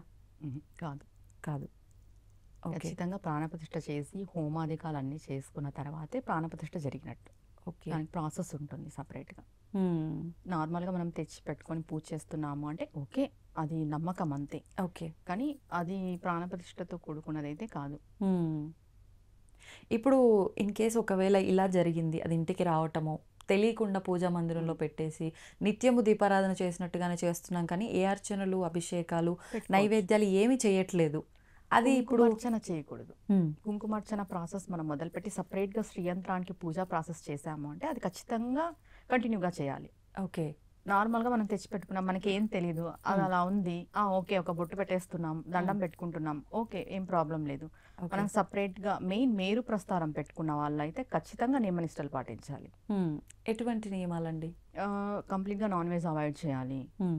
తర్వాత మడి ఉంటుంది, సపరేట్గా నైవేద్యం ఉంటుంది. మనం ఎంత కుంకుమార్చన చేస్తే అంత నైవేద్యం పెట్టాలి. క్వాంటిటీనా? మనం ఇంత కుంకుమ వేస్తే ఇంత అన్న సమర్పణ చేయాలి, ఇంత కుంకుమ వేస్తే ఇంత అన్న సమర్పణ చేయాలి. ఖచ్చితంగా మనం కుంకుమార్చన ఇంట్లో చేస్తున్నాము అని అంటే అన్న సమర్పణ జరుగుతూనే ఉండాలి. మన ఇంట్లో ఎవరో ఒకరికి మనం అన్నం పెడుతూనే ఉండాలి, అన్నం మన ఇంటి నుండి వెళ్తూనే ఉండాలి. అలా దీనికన్నా పెట్టుకోకపోవడమే మేలేమో కదండి. అది చెప్తున్నాను, మనం చెయ్యగలము అని గట్టి సంకల్పం ఉంటేనే పెట్టుకోవాలి. ఒకవేళ ఇలా పెట్టుకున్నారు అంటే అన్ని యథావిధిగా చేయాల్సినవన్నీ చేస్తున్నారు, అనుకోకుండా ఏమైనా ఆటంకాలు అంటే ఇప్పుడు సూతకాలు ఉంటూ ఉంటాయి, అటువంటి టైంలో మరి చేయాల్సిన విధానాలు చేయకూడదు కదా, అప్పుడు ఏం చేయాలి? ఇంట్లోనే నీళ్ళలో పెట్టేయమంటారు చలవ. ఎందుకంటే శక్తి అక్కడ చాలా శక్తి ఉంటుంది. ఆ శక్తిని అలా ఒట్టిగా వదిలేయకూడదు కదా, వాటర్లో పెట్టాలి. అలా సూతకం అలా ఉన్నప్పుడు మళ్ళీ మనం సంప్రోక్షణ పుణ్యవాహనం అన్ని చేసుకొని మళ్ళీ మనం చేసుకోవచ్చు యథావిధిగా, అంత నార్మల్ అయిపోయినాక. ఓకే. ఒకవేళ అంటే ఇప్పుడు నార్మల్గా ఇదంతా కాదు, పెట్టాము పూజ చేస్తున్నాము, అలాంటప్పుడు మీరు అన్నట్టుగా ఆ పవర్ని తట్టుకోలేము అని అన్నారు కదా, దానివల్ల ఎలాంటి ఇబ్బందులు కలుగుతాయి? చికాకులు ఎక్కువ ఉంటాయి ఇంట్లో మెయిన్గా. ఓకే, అది మనం అబ్జర్వ్ చేసుకోవాలి. అంటే ఇది చేస్తున్న తర్వాత మనం ఎలా ఉన్నాము, ఇది వచ్చిన తర్వాత ముందు ఎలా ఉన్నాము అనేది మనం బాగా గ్రహించుకోవాలి. ఓకే, ఏదైనా ఒక పని చేసినప్పుడు ముందు వెనక అనేది ఒకటి ఉంటది కదా, అలా దాన్ని బట్టి మనకు అర్థమైపోతుంది. అంటే నేను పెట్టుకోవడం తప్పు అనను, నియమాలన్నీ పాటిస్తేనే పెట్టుకోవాలి. మన సంకల్పం గట్టిగా ఉండాలి, నేను చేసుకోగలను అనేది ఉంటేనే పెట్టుకోవాలి. పెట్టుకొని ఊరికే లేనిపోని హైరాణ పడిపోయి మళ్ళీ ఇబ్బందులు పడిపోయి అదేదో వచ్చింది ఇలా అయింది, ఇదేదో జరిగింది ఇలా, అలా ఉండకూడదు. ఏది వచ్చినా ఏది కాదు, కానీ మనం ఆ శక్తిని భరించే కెపాసిటీ ఇంటికి ఉండదు. దేవాలయాలు వేరు, దేవాలయంలో పూజ అర్చన నైవేద్యం విధి విధానాలు పూర్తిగా వేరు, మన ఇండ్లు వేరు కదా. అవును, అలా మనం ఎంత మాత్రం ఇంట్లో చేసుకోగలగాలో అంత మాత్రమే చేసుకోవాలి. ఓకే, అది లేదు మేము మడితో చేసుకుంటాం, మేము బాగా నియమంగా చేసుకోవచ్చు. ఇప్పుడు ఒకవేళ ఇంట్లో ఎక్కువగా పూజలు అంటే ఇంట్రెస్ట్ చూపించేది ఆడవాళ్ళే. ఆడవాళ్ళు ఒకవేళ ఇలా శ్రీచక్రం తెచ్చి పెట్టుకున్నారు, పూజ చేస్తున్నారు అని అంటే మీరు చెప్పిన నియమాల్లో మాంసాహార నిషేధం ఖచ్చితంగా ఉంది. భూప్రస్తారం పెట్టుకున్నా కూడా మాంసాహారం వదిలేయాలి. వీరొక్కరేనా? ఇంటిల్లిపాది కూడా చేసేవాళ్ళు ఇంటిల్లిపాదికి ఏం లేదు, చేసుకుంటామని ఇంట్రెస్ట్ ఉన్న వాళ్ళు వదిలేసేయాలి. ఓకే, చాలా మంది ఇప్పుడు చేస్తూ కూడా తీసుకుంటున్నారు. అవును, వదిలేస్తే మంచిది. మనం చేస్తాం కదా, అంటే శ్రీచక్రం అంటే అది ఆషామాషి విషయం కాదు. ఇప్పుడు చాలా మంది లైట్ తీసుకుంటున్నారు, కానీ మొత్తం బ్రహ్మాండం అంతా అందులో ఉంది.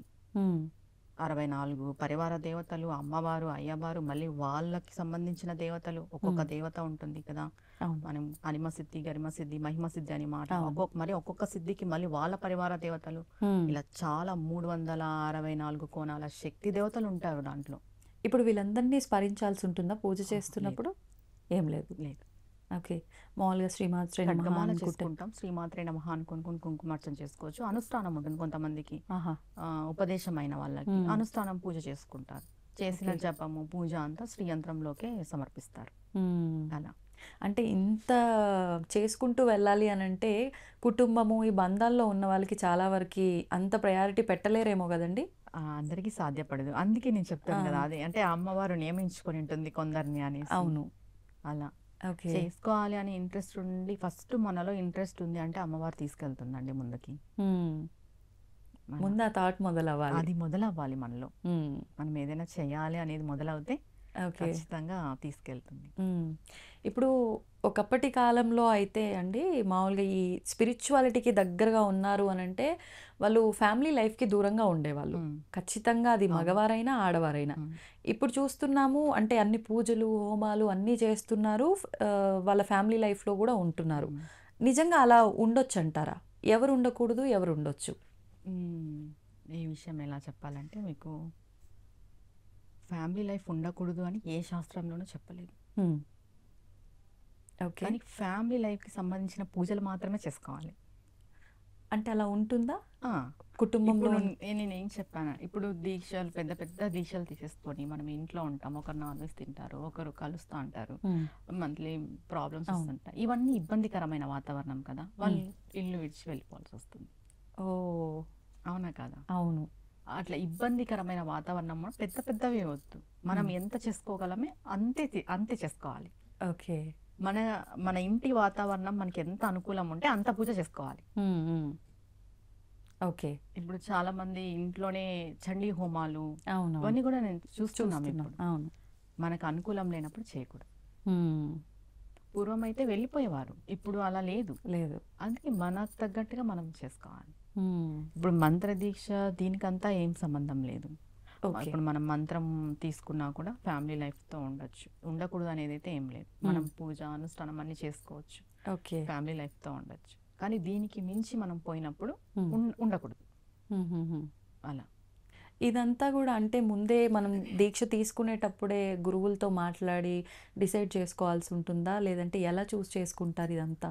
ఈ కాలంలో అయితే గురువులు కూడా ఎలా అయిపోయినారంటే మీకు నచ్చినట్టుగా మీరు ఉండండి అని చెప్తున్నారు, మంత్ర దీక్షలు ఇచ్చేసి. కానీ మనం ఒక గురువుతో దీక్ష తీసుకున్నాం, మంత్రోపదేశం మనకు జరిగింది అంటే ఖచ్చితంగా నాన్ వెజ్ మానేసేయాలండి, షూర్గా. అది హింస కింద వస్తుంది. మనం ఒక మంత్రం చేస్తున్నాము, మెయిన్ మంత్రాది దేవత యొక్క అనుగ్రహం మనకు కలగాలి అంటే మన మనస్సు మంచిదే ఉండాలి, మనం ధర్మంగా ఉండాలి, మనం నీతిగా ఉండాలి, దేన్ని హింస పెట్టకూడదు. అలా అయితేనే మన మంత్రాది దేవత మనకు అనుగ్రహిస్తుంది. నువ్వు మంత్రం చేసి వచ్చి ఒకరిని నువ్వు దూషించినా కూడా మంత్రాది దేవత అనుగ్రహించదు. మనం చేసిన మంత్ర జపం అంతా వాళ్ళకి వెళ్ళిపోతుంది, ఫలితం అంట. అలా ఏది మాట్లాడినా ఆచితూచి మాట్లాడాలి. అంటే ఒకటే, మనం ఏం చేసినా భగవతికి సమర్పిస్తున్నాము, ఇది భగవతికి చెందుతుంది అనే ధ్యాసలో ఉండి మాట్లాడితే కరెక్ట్ గానే మాట్లాడతాం. అలా. ఓకే. ఇప్పుడు మీరు చెప్పిన ఈ ఆహారం విషయానికి వస్తే అండి, శాకాహారము మాంసాహారం అంటే తినకూడనిది అయితే అసలు సృష్టిలో ఉండేదే కాదు అంటారు చాలామంది. మరికొంతమంది అంటారు అప్పట్లో రాముడు కూడా మాంసాహారం తిన్నాడు అంటారు. అంటే వాస్తవాలు మనకు తెలియదు కానీ రకరకాలుగా మాట్లాడేవారు ఉంటారు. తిన్నారు రాముడు అంటారు, కొన్ని బుక్స్ లో తినలేదు అంటారు అనేది విన్నాం. మనం పెద్ద పెద్ద ప్రవచనకర్తలతో కూడా తినలేదు అనేదే విన్నాం. రాముడు తినలేదు అన్నది విన్నాము ప్రవచనకర్తల నోటి వెంట కూడా. ఇప్పుడు తిన్నారనేది నమ్మాలా, తినలేదు అనేది నమ్మాలా? అదే కదా అందరికీ అర్థం కాని ఒక కన్ఫ్యూజన్ క్రియేట్ అవుతుంది. మళ్ళీ ఆయన వనవాసం వెళ్ళారు, ఆయన పరిస్థితి ఏంటి? ఏదో చిన్న కుటీరం దొరికింది, తినాలి, తప్పదు. ధర్మం అనేది ఎల్లవేళలా మారుతూ ఉంటుంది. ధర్మం అంటే ఇది ఇలానే అనేదేం ఉండదు. నువ్వు ఏ ప్లేస్లో ఉన్నావు, నువ్వు ఏ సిచ్యువేషన్లో ఉన్నావు, నీ పరిస్థితి ఏంటి, దాన్ని బట్టి ధర్మం మారుతుంది. రాముడి ధర్మం ఏంటి? అడవుల్లో ఉన్నారు, చిన్న కుటీరంలో ఉన్నారు, దొరికింది తినాల్సిందే, అదే ధర్మం. సీతను తీసుకెళ్లి పస్తు పెట్టలేరు కదా. అవునా కదా? అవునవును, అది ధర్మం. అప్పటికి ఒకవేళ ఆయన తిన్నా తినకపోయినా ఆయన ధర్మం ఆయన చేశారు అక్కడ. ఆ పరిస్థితుల్లో ఏది ఎలా చేస్తే ధర్మమో అది ఆయన పాటించారు అనుకోవచ్చు. కొన్ని బుక్స్ లో మనం చదివాం, అసలు ఏకభుక్తంతోనే ఆయన సంధ్యావందనంలోనే ఎక్కువ టైం ఉండేవారు రాముల వారు, ఎక్కువ మంత్రం చేస్తూ జపం చేస్తూ అనేది కూడా కొన్ని బుక్స్ లో విన్నాం, ప్రవచనకర్తల నోటి వెంట కూడా విన్నాం. అవునవును, అసలు సంధ్యావందనం మిస్ అవ్వలేదు రాముడు అనేసి. అవును, ఎటువంటి పరిస్థితుల్లో కూడా నెగ్లెక్ట్ చేయలేదు, మిస్ అవ్వలేదు సంధ్యావందనం అనేది. అవును, ఇది మాత్రం ఎవరు గ్రహించరు. మంచి తొందరగా ఎక్కదు కదా, అంతే కదండి. అది మరి ఇప్పుడు అంటే నేను ఈ మధ్య కాలంలో విన్నాను, కొన్ని క్షేత్రాల్లో కూడా ఇప్పుడు సంగతి తెలియదు కానీ మాంసాహార నివేదన స్వామివారికి అంటే మనం ఇప్పుడు శ్రీశైల క్షేత్రంలో కూడా ఒకప్పుడు అక్కడ బలులు ఉండేవి అని చెప్పి, జంతు బలులు అక్కడ నివేదన చేసేవారు అని చెప్పి, రాను అంటే ప్రభుత్వాలు ఇవన్నీ మారుతున్నా కొద్దీ మారిపోయింది కానీ ముందైతే అలా ఉంది, అంటే శాస్త్రంలో ఉంది కాబట్టి అది అలా జరిగింది అని చెప్పి. అంటే నేను ఈ విషయం ఎలా ప్రాంతీయం బట్టి అండి, నేను ఇది ఎలా చెప్తానంటే, ఇప్పుడు మన ప్రాంతీయం ఏంటి, ఇప్పుడు మేము ఆంధ్ర, మీరు తెలంగాణ, మీ ప్రాంతంలో ఏ నియమాలు అయితే ఉంటాయో వాటిని ఫాలో అవ్వండి. ఓకే. ఇప్పుడు పక్కన నార్త్ ఇండియా సైడ్ కొన్ని జరుగుతాయి, అవి మీకు ఫాలో అవ్వగలము మేము చేసుకోగలం అంటేనే మనం ఫాలో అవ్వాలి. అవును. ప్రాంతీయం బట్టి నియమాలు ఉన్నాయి. ఇప్పుడు బలులు అంటే కొన్ని చోట్ల జరుగుతున్నాయి, అవును. అది వాళ్ళ వాళ్ళ నియమాలు బట్టి, ప్రాంతీయ నియమాలు బట్టి జరుగుతున్నాయి. వాటిని మనం ఏం అనేక కూడా లేదు. అంటే మా ప్రాంతంలో ఇది చేస్తేనే ఇది మంచి అనే ఒక ధోరణిలో వాళ్ళు ఉండిపోయినారు. బట్ జంతు బలులు అయితే కరెక్ట్ అయితే కాదు, ఇదైతే చెప్పగలం. ఓకే. అంటే ఎక్కడ అమ్మవారైతే ఎక్కడ నాకు జంతువుని బలి ఇవ్వండి ఎక్కడ అడగలేదు. ఓకే. అది ఎక్కడ మీరు ఎన్ని బుక్స్లో అన్నా చూడండి, అంటే కథలు రాసిన వాళ్ళు కాదు, నార్మల్గా శాస్త్రం ప్రకారం అయితే ఎక్కడ అమ్మవారు మాకు జంతువుని బలి అంటే ఎక్కడ అడగలేదు. అంటే మీరు అన్నట్టుగా ఇంకా ప్రాంతంలో వారు తీసుకునే ఆహార విధానాలను బట్టి అలా మేము ఏది తింటున్నామో అది పెట్టుకుంటాము అనేది నుండి వస్తున్న ఆచారాలు దాన్ని బట్టి. ఓకే. కానీ నిజంగా ఎవరు ఏ రకంగా ఏం పెట్టినా కూడా అమ్మవారు స్వీకరిస్తూనే ఉన్నారు. నిజంగా మనం ఎన్నెన్నో ఉదాహరణలు చూసాం దానికి ఇప్పటి వరకు కూడా కదండి. మీరు మంచినీళ్ళు పెట్టినా అమ్మవారు స్వీకరిస్తుంది, పంచభక్ష ప్రమాణాలు పెట్టినా స్వీకరిస్తుంది. అవును, అంతే. అయితే ఇప్పుడు ఈ అమ్మవారి విషయము, స్వామి విషయము ఇవన్నీ పక్కన పెడితే ఇదంతా మాకేం చేత కాదండి, ఎవరిని సొంతంగా మేము పట్టుకోవాలన్నా కూడా నియమాలు పాటించాలంటున్నారు, మంత్రం అంటున్నారు, ఏదేదో నామాలు అంటున్నారు. ఇవన్నీ కాదు, మేము ఓన్లీ నిత్యం దీపారాధన చేసుకుంటాము, మరి మేము సుఖ సంతోషాలతో ఉంటామా అనుకునే వారికి ఏం చెప్తారు? మంచి విషయం అండి. మాకు ఏది అవ్వదు, మేము ఏమీ చేసుకోలేము, ఈవెందో దీపం కూడా పెట్టుకోలేము. మా నిత్య జీవితం అంత బిజీగా ఉంది. ఏదో ఒక శ్లోకాన్ని, మీరు ట్రావెల్ చేస్తూ ఉంటారు, ఒక శ్లోకాన్ని పట్టుకోండి. కార్లో వెళ్ళవైతే ఒక శ్లోకాన్ని, బైక్లో వెళ్ళవైతే ఒక నామం, ఒక్క నామమే, ఒక్క నామం పట్టుకొని మీరు ముందుకెళ్ళండి. స్నానం చేసుకోండి, నిత్యం అర్లీగా లేవండి, దండం పెట్టుకోండి. దండం పెట్టుకున్నా పెట్టుకోకపోయినా పర్వాలేదు, మీ మనసులో మీరు భగవంతుడా అనుకుంటే చాలు. ఒక్క నామం పట్టుకొని మీరు ముందుకెళ్తే ఆటోమేటిక్గా సుఖ సంతోషాలతో ఉంటారు. ఎవరైనా సరే, ఎవరికి తోచిన నామం, మెయిన్ మన మనసు మంచిగా ఉండాలి. నేను అదే ఎప్పుడు చెప్తాను ఎవరికైనా, నేను అందరికి చెప్పేది ఒకటే, మన మనసు మంచిగా ఉండాలి, మనం ధర్మంగా ఉండాలి, నీతి నిజాయితీగా ఉండాలి, ఆటోమేటిక్గా భగవంతుడే మన కోసం దిగొస్తారు. ఒక నామం పట్టుకోవాలి. ఇది కలియుగం కాబట్టి భగవన్ నామస్మరణ చాలా అవసరం. కలవు వెంకటనాయక కలియుగం అంటాం మనం. అవును, అది కలియుగ ప్రత్యక్ష దైవంగా భావిస్తూ ఉంటాము. ఏదో ఒక నామం, భగవన్ నామస్మరణ ఖచ్చితంగా ఉండాలి. నిత్యం మనం ఏం పని చేస్తున్నా కూడా విడవకుండా భగవన్ నామస్మరణ చేసుకుంటూ పోతే ఖచ్చితంగా మనం సుఖ సంతోషాలతో ఉంటాం. ఓకే. ఆటోమేటిక్గా ఆ నామస్మరణనే మనల్ని మార్చేస్తుంది, ఖచ్చితంగా మార్పు జీవితాన్ని చాలా మార్పు తీసుకొస్తుంది. ఓకే, ధన్యవాదాలు. శ్రీమాత్రే నమః. And don't forget to subscribe to iDream. And for more videos, please subscribe to iDream.